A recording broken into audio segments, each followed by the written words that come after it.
Pierre Barros.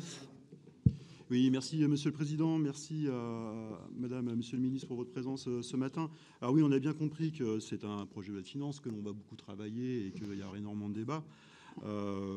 J'espère que les débats, pour le coup, iront jusqu'au bout. Et vu la copie qui est proposée aujourd'hui, quand même, ça annonce la couleur et ça commence, en disant avec un peu de légèreté, ça commence bien.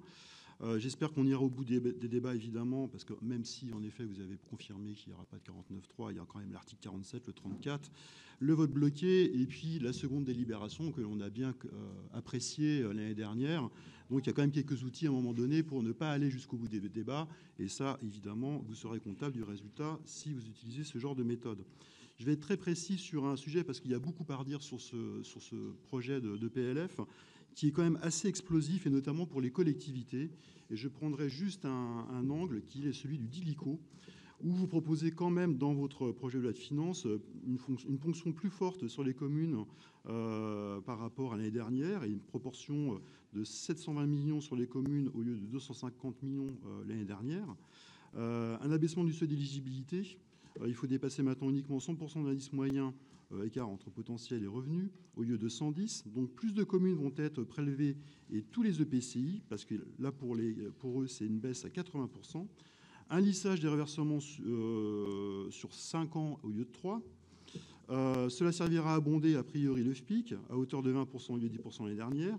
Et surtout, pas de reversement si la croissance des dépenses est supérieure à la croissance du PIB plus 1 point. Ce qui veut dire qu'en 2026, pas supérieur à 0,7 plus 1 point, donc 1,7%, c'est qui est très très très ambitieux. Donc ça veut dire qu'en fait, grosso modo, toutes les collectivités qui vont être contributrices au DILICO ne sont pas prêtes de retrouver leur argent sur les 5 ans. Et ça va être quelque chose qui va être compliqué à avaler pour les collectivités. Donc là-dessus, en effet, il va y avoir débat, il va y avoir combat et on votera.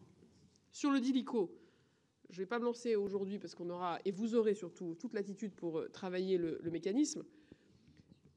Il me semble que ce qui est intéressant à regarder, c'est qu'on essaye, dans la proposition qui est faite et qui sera débattue, de différencier la manière dont on reverse l'argent aux collectivités en ayant une incitation, au fond, pour les collectivités à plus investir, à valoriser leurs dépenses d'investissement par rapport à leurs dépenses de fonctionnement.